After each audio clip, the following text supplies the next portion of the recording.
Now in this section, we are going to prove that for an extended object to be balanced, it must be supported through its center of mass. Now suppose you decide to construct a mobile. To begin, you tie a thread to a light rod as in this figure. And the rod extends a distance x1 to the left of the thread and a distance x2 to the right. And at the left end of the rod, you attach an object of mass m1. And now what mass m2 should be attached to the right end if the rod is to be balanced? So it is clear that if the rod is in static equilibrium, that means if it is balanced, then the net torque acting on it must be 0. So the net torque acting on it is m1g times x1 minus m2g times x2, because m2 causes a rotation in clockwise direction, whereas m1 causes a rotation in counterclockwise direction. Therefore m1g causes a positive torque and m2g causes a negative torque. And if it is in equilibrium, then the net torque is equal to 0. Therefore, gravity term cancels out and m1 x1 is equal to m2 x2. So we can find m2. m2 is m1 times x1 over x2. Now, where is the center of mass of m1 and m2? And the center of mass for two objects is, we call it as xcm. Cm means center of mass. It is m1 x1 plus m2 x2 over the total mass m1 plus m2.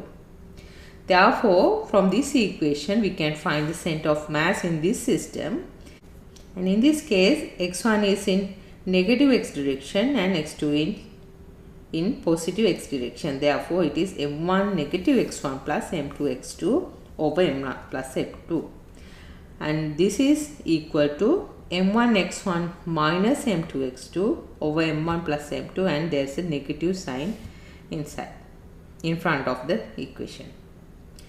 So we found that m1 x1 is equal to m2 x2 from this equation. So if we apply that in here, m1 x1 is equal to m2 x2. Therefore this term goes to 0. Therefore the center of mass is at the origin in this case. Now this is precisely where the string is attached, at the origin. Therefore we can conclude that the rod balances when the center of mass is directly below the point from which the rod is suspended. Now let's do an example. As a grad school project, the students construct a mobile representing some of the major food groups. Their completed artwork is shown in this sketch. Now find the masses m1, m2 and m3 that are required for a perfectly balanced mobile. Assume the strings and the horizontal rods have negligible mass. Now notice that each rod is balanced at its suspension point. So we can find all three unknown masses by repeatedly applying the condition for balance m1 x1 equals m2 x2. First we apply the balance condition to m1 and m2, and to get the second relationship between m1 and m2, we can apply the balance condition again at the next higher level of the mobile. So these two conditions should determine m1 and m2, two unknowns and two equations. And to find m3, we can now apply the balance conditions to the highest level of the mobile. Now let's do the calculation. So if we apply the balance condition to m1 and m2, we get m1 x1 is 12 centimeter is equal to m2 x2 is 18 centimeter. Therefore by solving we get m1 equals 1.5 times m2. Now next, let's apply the balance condition to the next level up in the mobile. So in that case, the total mass is m1 plus m2, that is this part in this side times 6 centimeter is equal to 0.30 kilograms times 24 centimeters. Now we can solve this equation and get m1 plus m2 is equal to 0.30 kilogram times 24 centimeters over 6 centimeter. I didn't convert centimeters to meters in this case because centimeter terms get cancelled. So m1 plus m2 is 1.2 kilograms. Now we can substitute m1 equals 1.5 m2 in this equation. Therefore 1.5 m2 plus m2 is equal to 1.2 kilograms. That means 2.5 m2 is equal to 1.2 kilogram, and we can write m2 is equal to 1.2 kilogram over 2.5, which is equal to 0.48 kilograms. Now from this equation we can find m1. m1 is equal to 1.5 times m2, and we just calculate m2. m2 is 0.48 kilograms. Therefore m1 is 0.72 kilogram. Now we know m1 and m2, therefore we can apply the balance conditions to the top level of the mobile.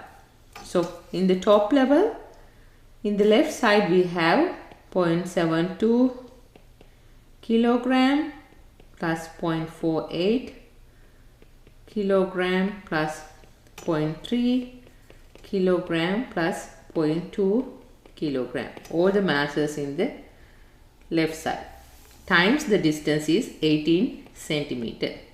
This is equal to m3 times the distance is 31 centimeter. Therefore the only unknown in this equation is m3. m3 is 1.70 kilograms times 18 centimeter over 31 centimeter. This is 18, which is equal to 0.99 kilograms. So with these values m1, m2 and m3, the mobile balances at every level. In fact, the center of mass of the entire mobile is directly below the point where the uppermost string attached to the ceiling. So in general, if you allow an arbitrarily shaped object to hang freely, its center of mass is directly below the suspension point. So for example, suppose you cut a piece of wood into the shape of continental United States, as in this figure. Next, drill a small hole in it and hang it from the point A. So the result is that the center of mass lies somewhere on the line A prime. Now similarly, if a second hole is drilled at point B, then we find that the center of mass lies somewhere on the line B prime. Therefore, the only point that is on both line A prime and B prime is the point CM, center of mass, which marks the location of center of mass. Now with this, we conclude the fourth section of this chapter about center of mass and equilibrium. In this section, we learned that the extended objects balance when suspended from their center of mass. Now in this section, we are going to learn about an important topic, which is angular momentum. So when an object of mass m moves with a speed v in a straight line, we say that it has a linear momentum, which is equal to mv, p equals mv. And when the same object moves with an angular speed omega along the circumference of a circle of radius r, as in this figure, we say that it has an angular momentum L. So the magnitude of angular momentum is given by replacing mass and velocity in this expression for P with their angular analogues I and omega. Mass means the moment of inertia in angular motion, and velocity means the rotational velocity in angular motion. Therefore, L is equal to I omega.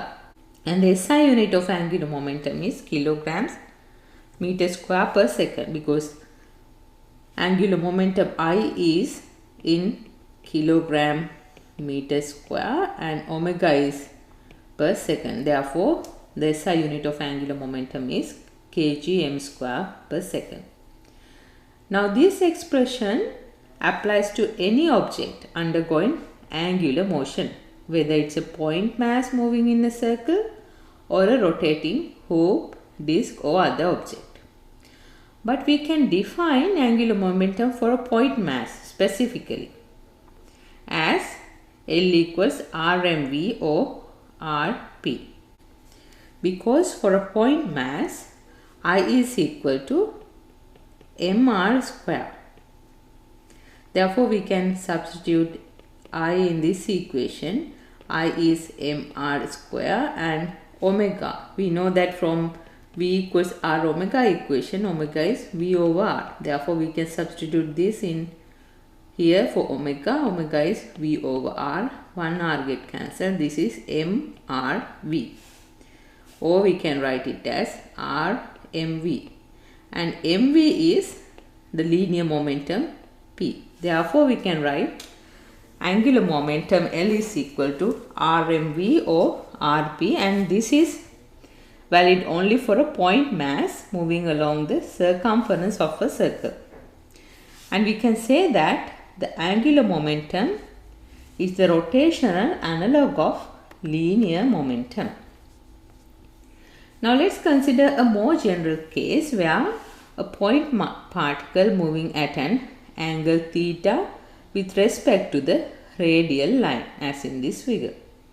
So, in this case, only the tangential component of the momentum, the p sine theta, contributes to the angular momentum, just as the tangential component of the force F sine theta is all that contributes to the torque. Therefore, we can define the magnitude of angular momentum for a point particle as L equals Rp sine theta, or we can write it as P is mv, it is Rmv sine theta.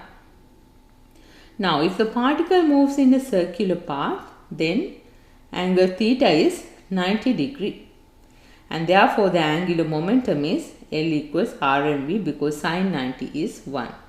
So, this is in agreement with our previous equation. Now, if the object moves radially in the radial direction, then angle theta is 0. Therefore, angular momentum is 0, because in here sine theta, sine 0 is 0, therefore L is 0. Now, the angular momentum depends on the magnitude and the direction of the linear momentum, and also on the distance from the axis of rotation R. And an alternative definition of the angular momentum uses the moment arm as we used for the torque equation. Now, to apply that definition, start by extending a line through the momentum vector. Next, draw a line from the axis of rotation perpendicular to the line through the momentum vector.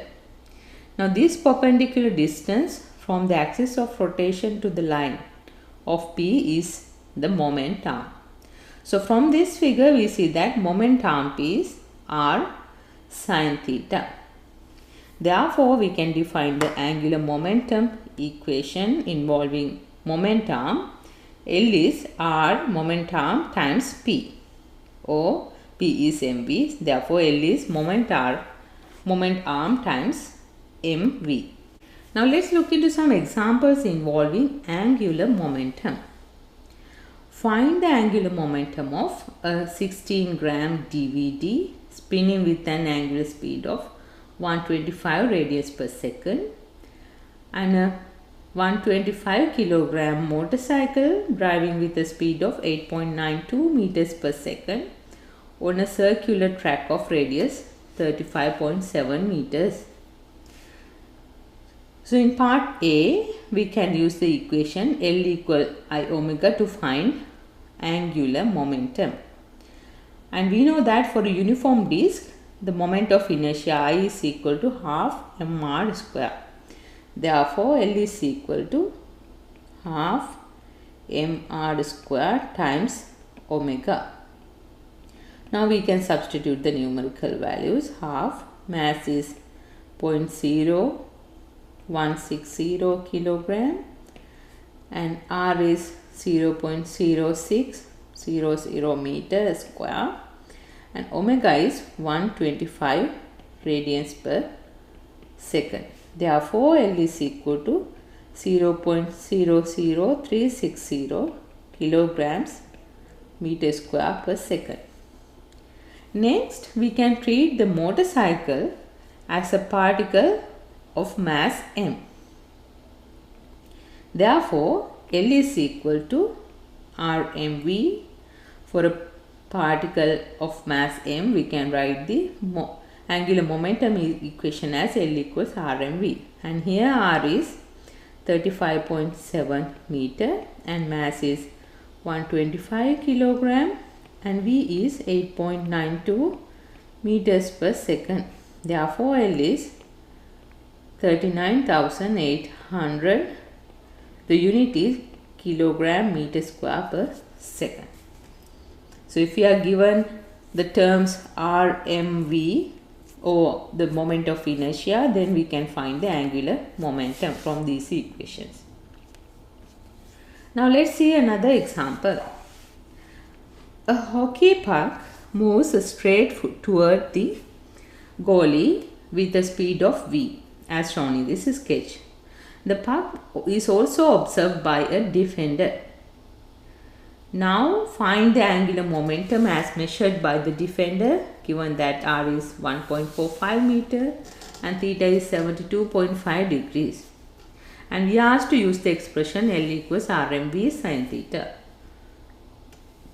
Next, find the moment arm for the defender and check that the angular momentum is also given by L equals R times moment arm times mv. Now the hockey puck moves directly toward the goalie with a linear momentum mv. And for the defender, the line of motion is displaced by a distance equal to the moment arm R sin theta. Therefore, the defender observes a non-zero angular momentum while the goalie does not. So in part A, we can find the angular moment of the puck by applying L equals Rmv sin theta. So in this case, the distance R and the angle between the line of sight and the puck's momentum is theta. In addition, m and v is also given. And in part B, notice that the moment arm is the side of the right triangle opposite to the angle theta. And therefore, moment arm is equal to R sin theta. And in part C, we can use the moment arm from part A to calculate L equals moment arm times mv. Now you can pause this video and try to solve the problem by yourselves with these given conditions. Now let's do the calculation. We know that the mass of the puck, linear speed and the distance to the puck and the angle between R and P theta. And we need to find the angular momentum and the moment arm. So first, let's find the angular moment of the puck by evaluating the equation L equals RmV sin theta. And we know R is 1.45 meters, mass is 0.170 kilogram, V is 4.42 meters per second, and the angle is 72.5 degrees.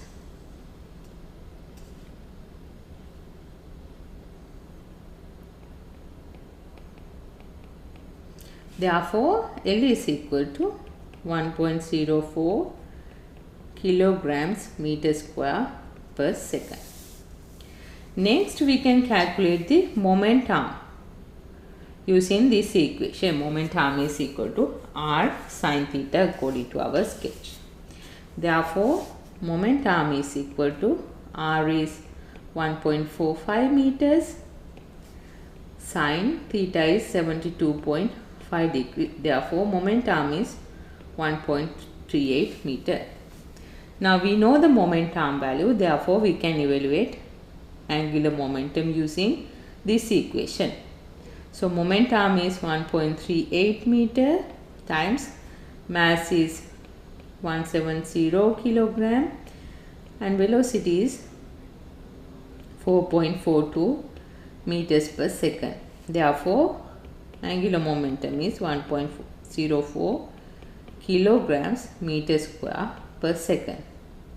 Therefore, the defender observes a non-zero angular momentum for the puck because she has to turn her head to follow its motion. And the goalie always sees the puck at the same angle and therefore observes an angular momentum of 0 because it is in the radial direction. Now we can determine the sign of L, whether the angle to given object is increasing or decreasing with time. For example, the object moving counterclockwise in a circular path in this figure has a positive angular momentum because theta is increasing with time. Similarly, the object in this figure has an angle theta that increases with time. Therefore, its angular momentum is positive as well. Now, if these objects have their direction of motion reversed, then they would have angles that decrease with time and therefore their angular momentum would be negative. Now, to conclude this section, let's consider the rate of change of angular momentum with time.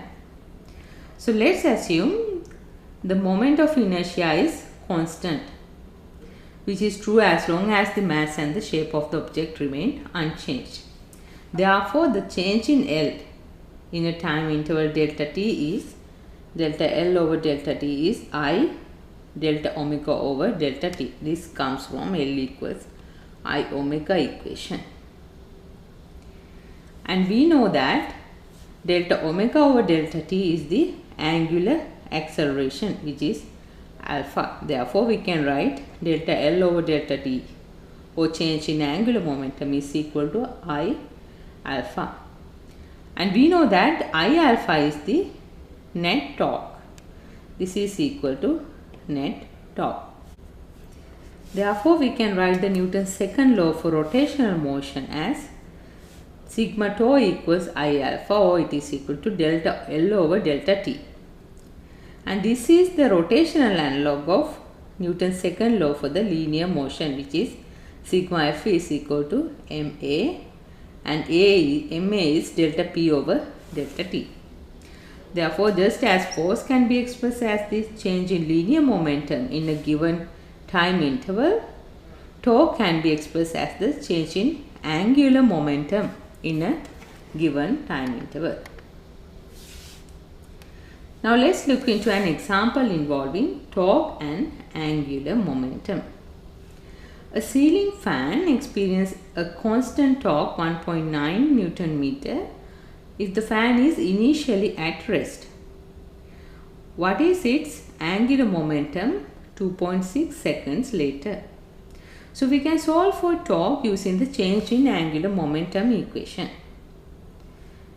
Change in angular momentum is final momentum minus initial momentum, which is equal to tau times delta t.